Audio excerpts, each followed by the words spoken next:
Bueno, hemos vuelto por aquí. Estamos ya en comunicación con Gustavo Franquet. Hola Gustavo, ¿me escuchás? ¿Qué tal? Buenas tardes, Noelia. Sí, te escucho. Muchas gracias por la comunicación. No, por favor. ¿Cómo estás, Gustavo? Más allá de bueno, lo que ya nos imaginamos, ¿no? Bien agobiado de todas estas cuestiones, porque la verdad que se acumulan y encima agobiado por las perspectivas, ¿no? Porque las perspectivas son cada vez más oscuras, más difíciles. Che, mira, nosotros estábamos comentando acá a los oyentes de que esta semana hubo una audiencia importante donde se iba a debatir esta cuestión de, ya caía la prisión preventiva, vencía la prisión preventiva de Facundo, pero finalmente decidieron otra cosa, y queríamos que nos contaras eso, cómo fue Sí. y cuáles son las nuevas irregularidades para lograr esta sentencia. Bueno, en primer lugar, nosotros, digamos, estábamos alertados de que se iba a hacer esta audiencia, porque se vencía el plazo, pero además, después de mucho tiempo de quietud, en los días anteriores, creo que no sé si fue el jueves, el viernes, la Fiscalía empezó a subir pruebas, digamos, y a enviarnos a nosotros la información de que había prueba. Supuesta prueba le llaman ellos, ¿no? Prueba de la supuesta investigación. Exactamente. En realidad, de la supuesta investigación no hay mucho. Por ejemplo, creo que pusieron una conversación de Facundo con Isabel Guala, o Isabel Guala, una declaración de Isabel Guala, que estaba en el teléfono. Pero bueno, eso es como... ¿De la mamá?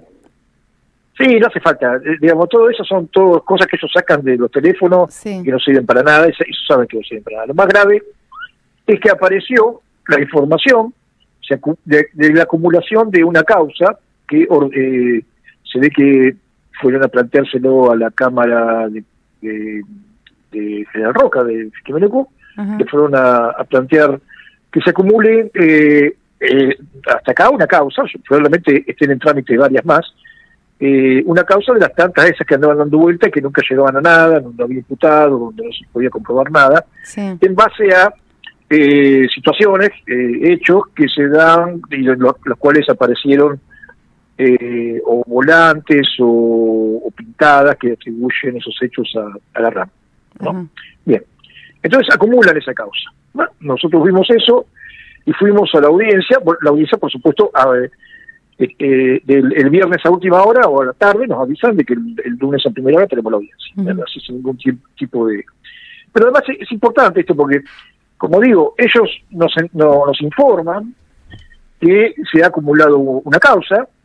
No nos dan tiempo realmente para verla, la causa, obviamente, nada de eso.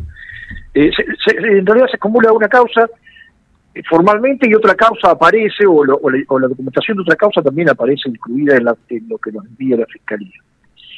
Entonces el lunes se hace la audiencia se convoca en función de la prolongación de la prisión preventiva, ¿no? Está claro, la Fiscalía pide la prolongación de la prisión preventiva porque se vence los 90 días concedidos. Entonces, la audiencia es para eso.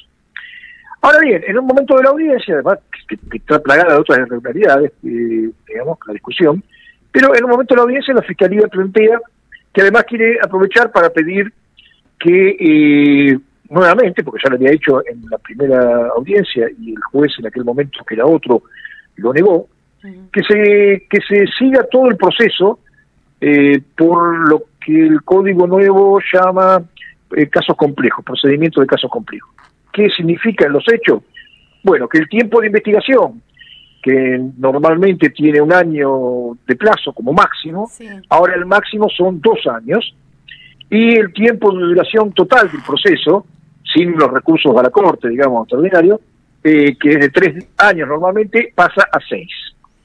Bien, no solamente, nosotros por supuesto nos opusimos, dijimos que para nosotros violaron el derecho de defensa, sí, violaba el derecho de defensa porque nosotros teníamos, primero porque no fuimos convocados para eso, no fuimos preparados. Segundo, preparado significa, por ejemplo, si ellos dicen que tienen elementos para sostener que están ante un caso muy complejo, una mega causa con muchísimas ramificaciones, hablaron de que están trabajando junto con el Ministerio de Justicia de Chile o de Seguridad de Chile, y que además hay un montón de causas en distintas provincias de Argentina, causas federales y causas provinciales, y que todo eso quieren acumularlo en esta causa, Entonces, ante esa dimensión, nosotros teníamos que, por lo menos, ver de qué se trataba, ver bien todo el tema y después contestar. Pero por lo menos eso, no en una audiencia. Eso? O sea, bueno, se puede porque sí, se puede porque el juez lo permite, pero además hay dos cuestiones, ¿no? Y porque el código nuevo lo permite, el código es muy malo. Sí. Entre otras cosas, por ejemplo, ahora nosotros tenemos esta situación y el código, ya nos dijeron en la vez anterior, en la Cámara de Roca, nos dijeron que cuando nosotros fuimos por varios de las cosas que habían pasado en la audiencia, nos dijeron que lo único que puede ser revisado por la Cámara es la cuestión de la prisión preventiva, que es lo único que revisan. Entonces nosotros le dijimos, pero ¿y entonces qué hacemos con todo lo demás? Claro. Pero dijeron, no sé, vaya a la Corte. O sea que uno tiene que ir, por una resolución de un juez de garantía de Bariloche, tiene que ir directamente a la Corte, que la Corte, además de que la Corte no tiene ningún apuro para contestar nada, por ejemplo, la detención irregular de Facundo está en la Corte, pues tuvimos que ir en queja, porque además le dijimos a Roca, a la Cámara, le dijimos, bueno, entonces planteamos el recurso todavía dentro de la Corte. Le dijeron, no, rechazado. Entonces no quieren queja, ¿no? Bien. Sí. Entonces, es una locura, todo eso es una locura. Pero además hay otra cuestión que es importante. Yo creo el juez anterior, cuando se hizo la audiencia, inmediatamente después de la detención de Facundo... Te escucho muy bajito, Gustavo. ¿Vos tenés auriculares o algo? Como que se va. No, estoy hablando desde el teléfono, al lado de mi oreja. Mira, se bajó muchísimo el volumen. Bueno, te escuchamos igual. A ver. La verdad que no sé a qué se debe. Ahí está. Bueno, la cuestión es que entonces el juez, en la audiencia anterior, como dije, después que lo detuvieron, cuando le pidieron el tema la investigación, los plazos para la investigación, incluso le pidieron que lo duplicara, el caso complejo, todo eso, dijo, no, caso complejo no, y dentro del plazo de un año que ustedes tienen, yo ahora les doy 6 meses, que después puede ser prorrogado, pero al principio yo les doy 6 meses. Los 6 meses se vencían, mejor dicho, en diciembre, ¿no? Bien. Sí.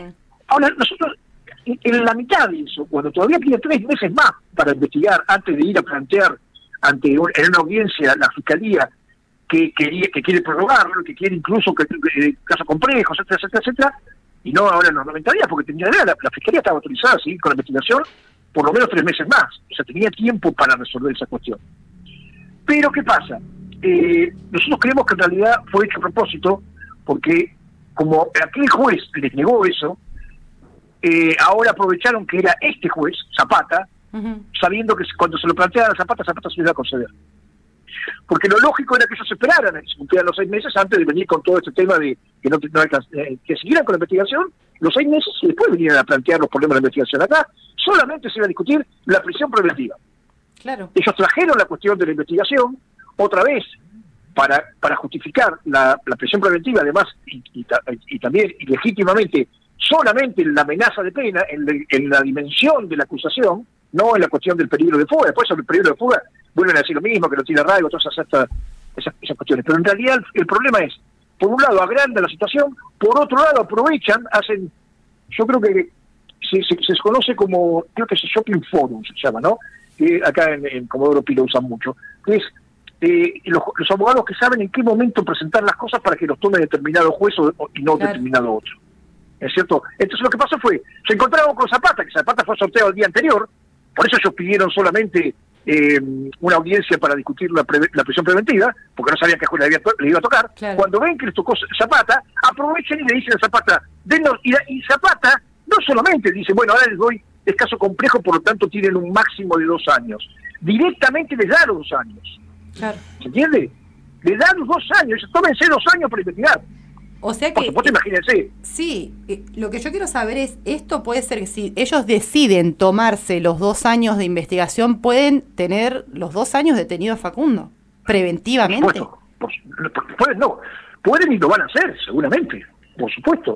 Pero además hay otra cuestión, que es más peligrosa y más jodida, ¿no? Más jodida, sinceramente, que lo que la Fiscalía llama su teoría del caso. Sí. ¿Cuál es la teoría del caso de la Fiscalía? La Fiscalía va a acumular todas las causas donde haya un papelito o una insinuación o lo que haya cualquier cosa de relación, porque además no hay que olvidarse que todo esto está basado en el documento que presentó Patricia Bullrich al momento de acompañar la decisión de incluir a la RAM en la lista de organizaciones terroristas del gobierno argentino, que es eso, es una lista del gobierno argentino, no tiene ninguna otra entidad que esa, que es la decisión del gobierno, es decir, vamos a una lista y ponemos la RAM, ¿bien? Sí. Ahora, cuando hace eso, ella presenta una lista de hechos supuestamente de la RAM, y pone todos los conflictos territoriales mapuche que hubo en la Patagonia en los últimos años, todos, tengan que ver, como el fiscal mismo lo dijo,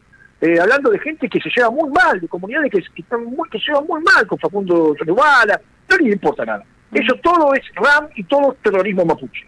Lo que quieren hacer es, entonces, armar una mega causa donde acumulen todas las causas, ¿no es cierto?, acá, lo van a tener a Facundo, y evidentemente la amenaza es de seguir involucrando gente, porque obviamente una asociación criminal no puede ser de una sola persona, tiene que tener más personas, pero además, porque hay que decirlo también, para la Fiscalía, creo que para los jueces, para los políticos, como Patricia Bullrich, ¿no es cierto?, y para muchos otros más, que haya finalmente, que puedan decir, en Argentina tenemos una organización terrorista, es un negocio bárbaro. Olvidate. Es un negocio político, porque entonces ahí se van a juntar con las agencias de seguridad e inteligencia de Estados Unidos, de Israel y de Europa y acá y allá, diciendo el terrorismo, no sé qué, porque además, por supuesto, quieren involucrar a Chile. Quieren involucrar a Chile, entonces ya no es terrorismo solamente doméstico, sino terrorismo internacional, porque sería un terrorismo mapuche que actúa en ambos lados de la cordillera.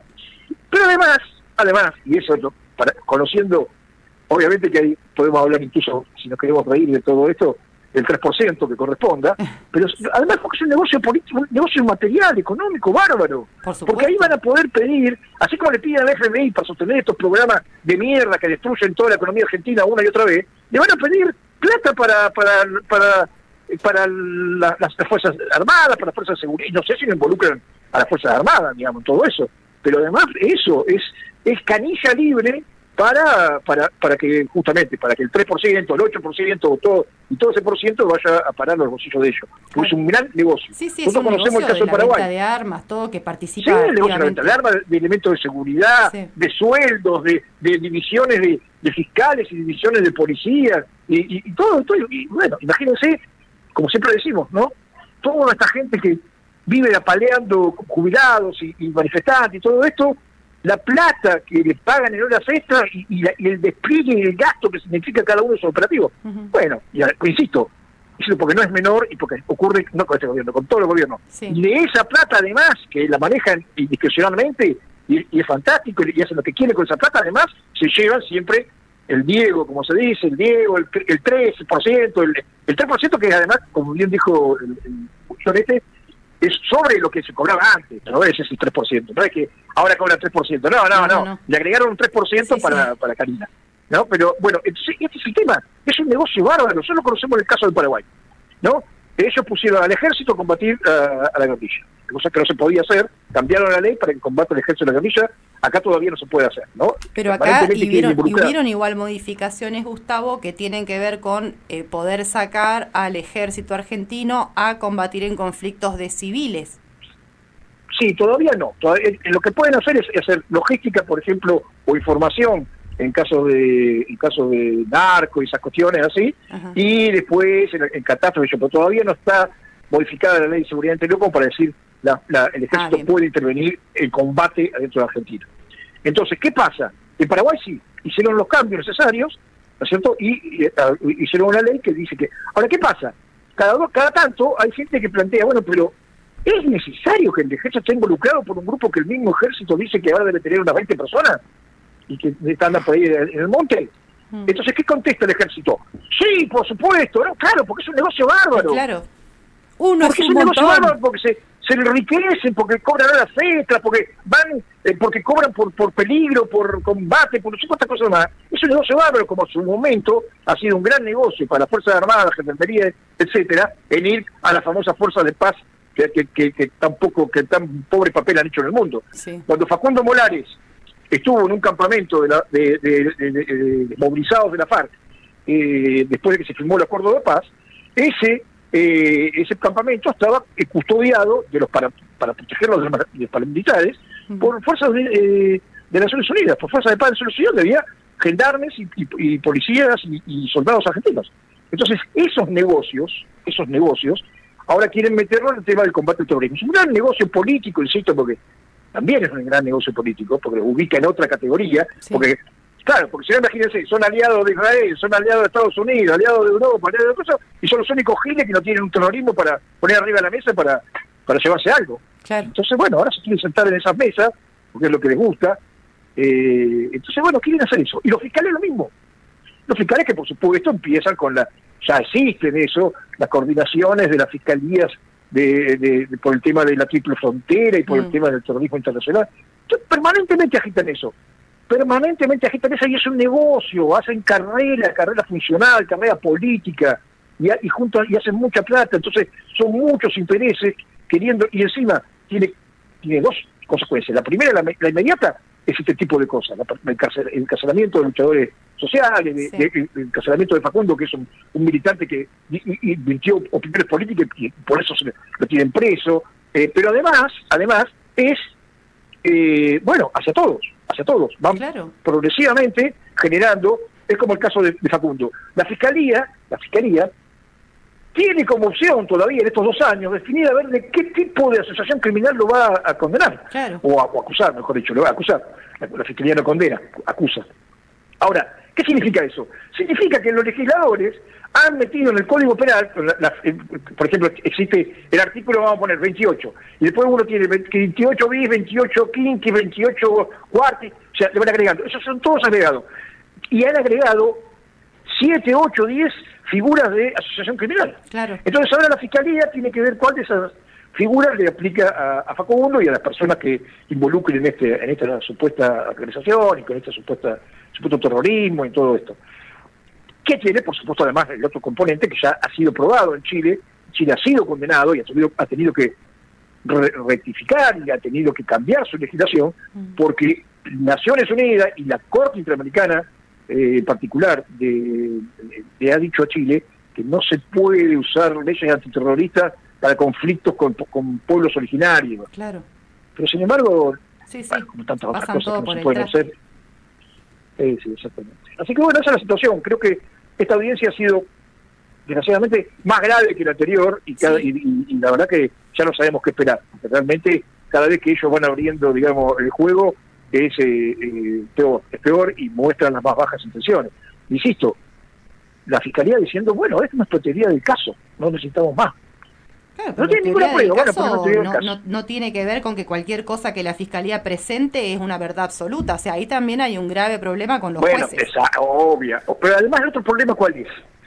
El otro problema es este tipo de código que se venden como modernos y del cual hay incluso algunos de esos tanques de pensamiento jurídico progresistas acá en Argentina que los han vendido por América, en Paraguay, en Guatemala, en distintos lugares, y cobran por eso, por supuesto, y venden estos nuevos códigos modernos, adversariales, etcétera, etcétera.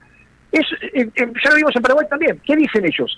Le damos mucho poder a la Fiscalía, pero le ponemos contrapesos, ¿no? Entonces, ¿qué pasa? En Paraguay lo que pasó fue que después lo que hicieron, el Congreso se reunió, después de que sacó el código, y le sacó los contrapesos y le quedó mucho poder a la Fiscalía. Y acá es lo mismo. ¿Qué pasa? Como ya lo explicamos, creo que lo hemos hablado ahí en el programa, Facundo no está ni siquiera procesado, Facundo está siendo investigado.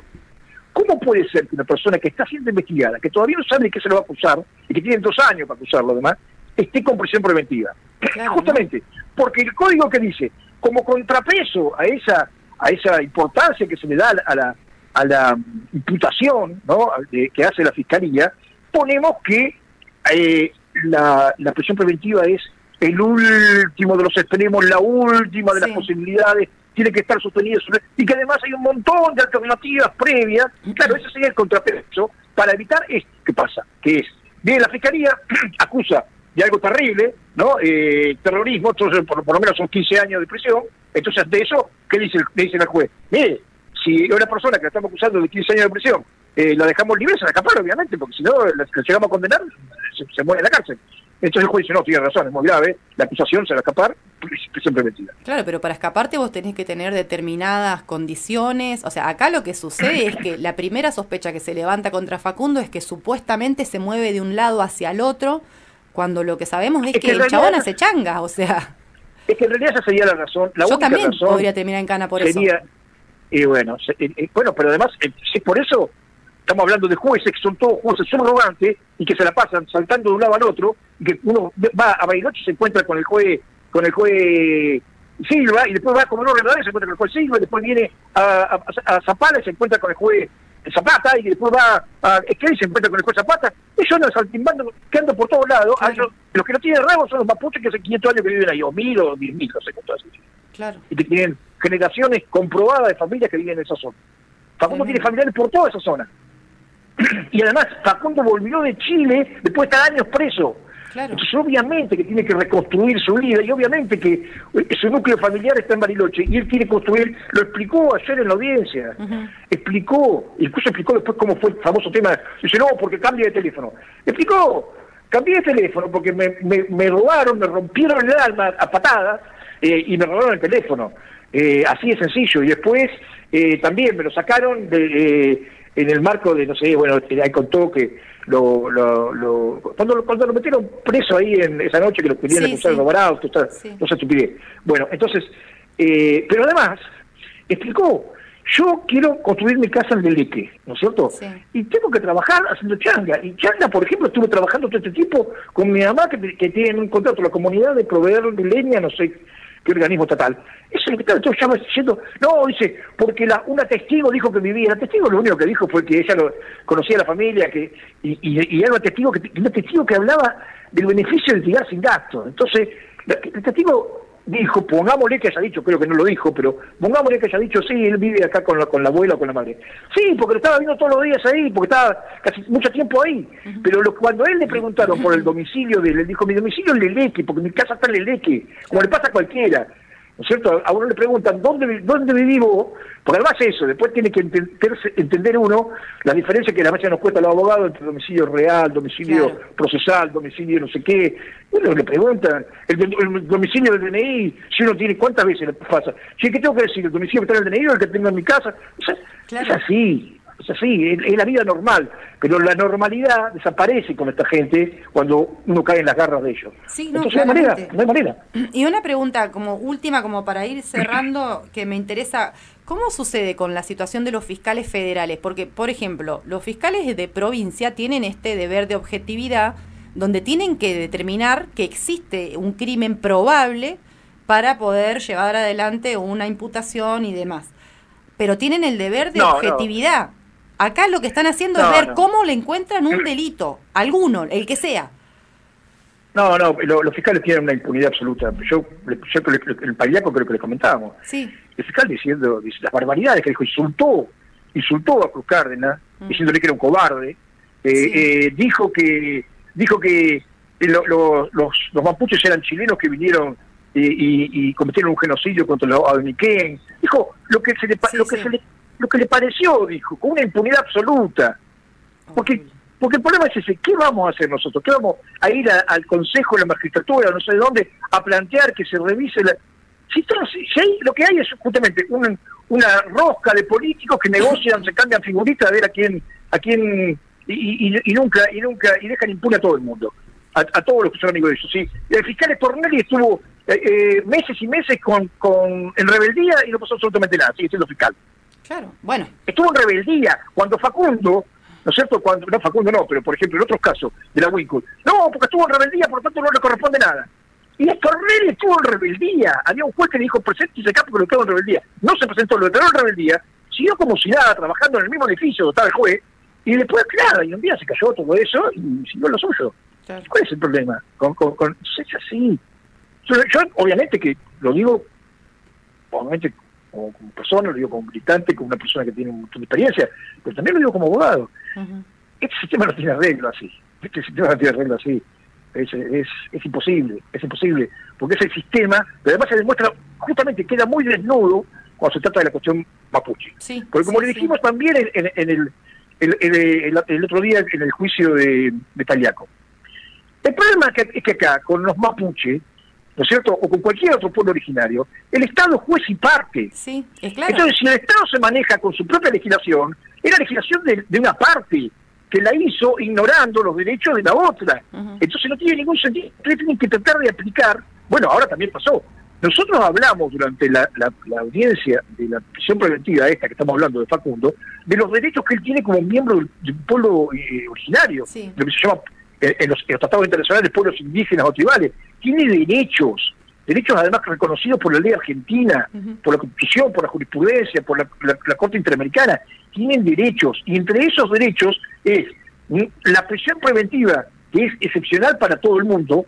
Para ellos es excepcionalísima. ¿Por qué? Porque le produce daños, claro, ¿no es cierto?, mucho más grandes que... Bueno, esa. Después, está el tema de que está también otro daño. Está a más de 800 kilómetros de su familia, de su comunidad. Sí. Otro daño que sufre más por ser miembro de un pueblo originario que otras personas.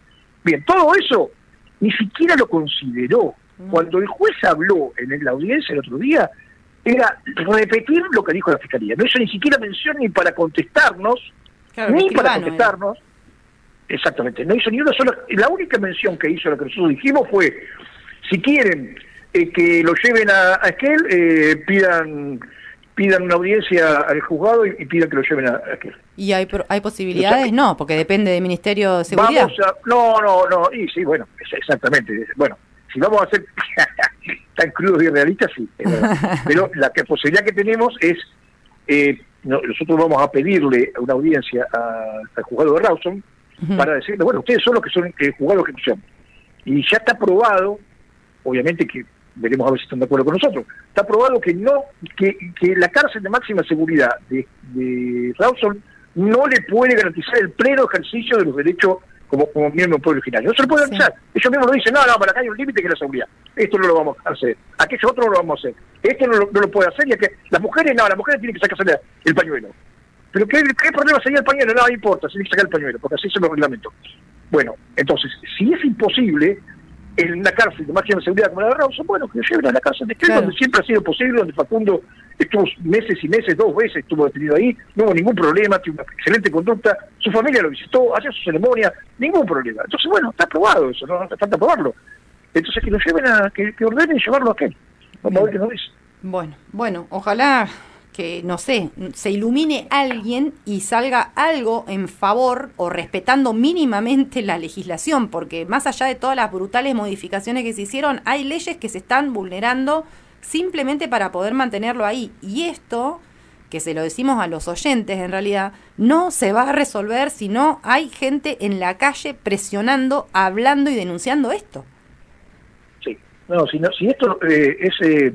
¿Vieron ustedes, perdónenme que saque otra cosa, ¿no? ¿Vieron que hoy, por primera vez, después de todos estos, no sé cuánto tiempo, 2 años, un año y medio, la presidenta de la Unión Europea, esa señora von der Leyen, algo así, dijo, la verdad que en Israel está cometiendo genocidio, está matando de hambre, está no sé qué, matando niños, qué sé yo. ¿Y cómo se consiguió eso? Y porque hay una movilización en Europa generalizada. Sí. Generalizada. Y lo que ella dice es cínico, es hipócrita, es muy poquito, no resuelve nada y no propone ninguna solución real. Pero por lo menos lo tuvo que decir, de que hay miles y miles de personas en la calle denunciando que tomaron Santa Gravedad. Bueno, esto funciona parecido. Sí. En el silencio... Ahí está la impunidad. Exacto, en el silencio de los despachos, en el silencio de las audiencias, que a veces incluso no permiten que sean transmitidas, bueno, hacen lo que quieren, dicen lo que quieren.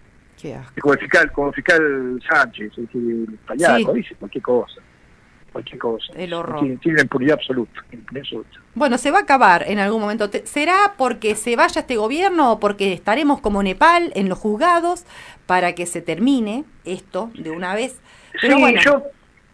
Yo creo que con respecto a lo primero, la experiencia dice que sí, que puede cambiar algo si cambia este gobierno, sobre todo porque los fiscales, justamente, y los jueces también, son tan volubles, por decirlo de alguna manera, por no decir otra cosa, que suelen ir para donde va el viento. Si el viento cambia, ellos un poco cambian, pero creo, de cualquier manera, que sí tienen asumida como política de Estado, y eso va más allá de los gobiernos, como por lo que ellos llaman política criminal del Ministerio Fiscal. Sí, del Ministerio Público es criminal la política.